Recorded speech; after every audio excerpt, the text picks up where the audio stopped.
I hate being shown up. Don't you? No-show rates. Our topic for today on communication timely tips.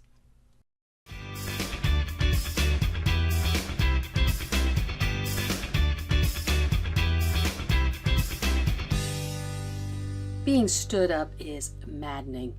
It's one thing to know you're going to have a hole in your schedule and you can do something else productive, but when somebody does not show up at the last minute, it is wasted time. How much have you drilled down into your no-show rate? Sure, we feel the impact of it in that moment and we look at our metrics afterwards, but what can it really show you? Today, we're going to drill down into our no-show rate and give you actionable steps showing you how you can do the same.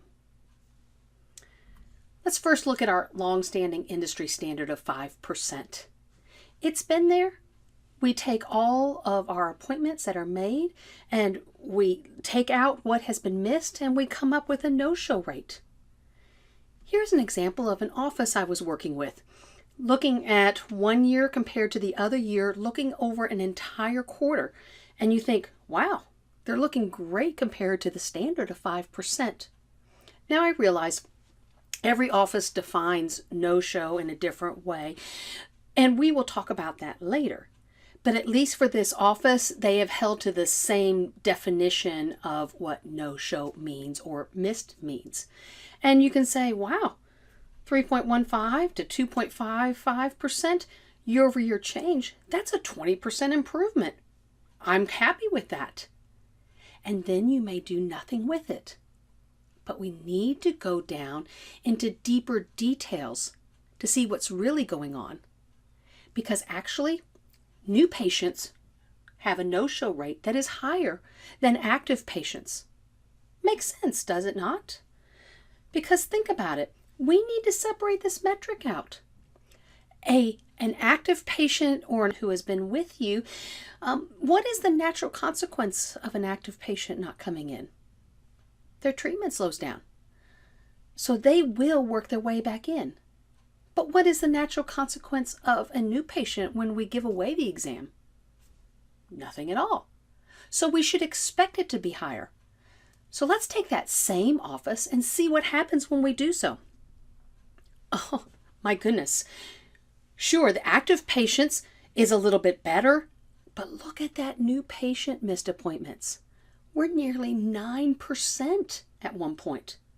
Thankfully, after coaching and training, we got it down to 5%, and doing that math, we are at a 42% improvement on that. But it is so valuable to separate this out, to the point that maybe we need to be setting different goals in our offices for ourselves.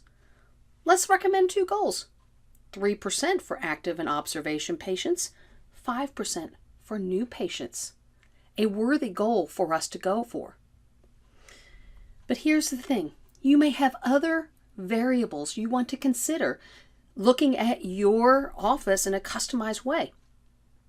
First of all, we've decided we need to pull those new patients out, but maybe you want to delineate it even more. Say, for instance, you want to take the normal patients we have gotten and separate them out as compared to what I call side door referrals.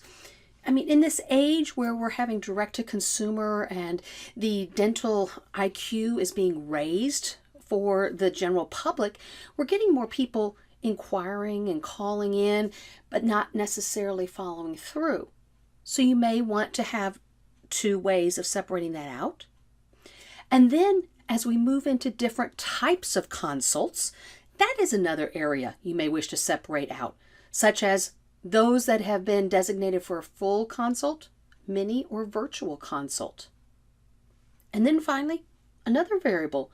You may want to dive really deep and consider how long was that new patient call until they finally had an appointment made. Is there any difference if it's 1 week, 2 weeks, or otherwise from that time span? So how in the world would you do this? There are some very simple ways to make this easier on yourself and still keep all the information within your practice management system. We don't want people writing things down on sheets of paper and trying to fill out a spreadsheet because there will be errors in there. So how do we keep it in the system? Use differentiators. Use things such as status or different procedures. That will help you be able to parse them out when you pull down those data points. Most importantly, define your no-show. Is it actually somebody missing? Or if somebody changes an appointment within 24 hours, a business day, is that as good as a missed appointment for you? You may want to define that more cleanly for your office. Then use of dates. You may want to drill down, get a custom report, or compare the dates of when that patient was put into your system and when they actually had their new patient exam to see if that is a variable you want to look into. Finally, pull all these things down from Excel spreadsheets and use of pivot tables. It is eye-opening for you.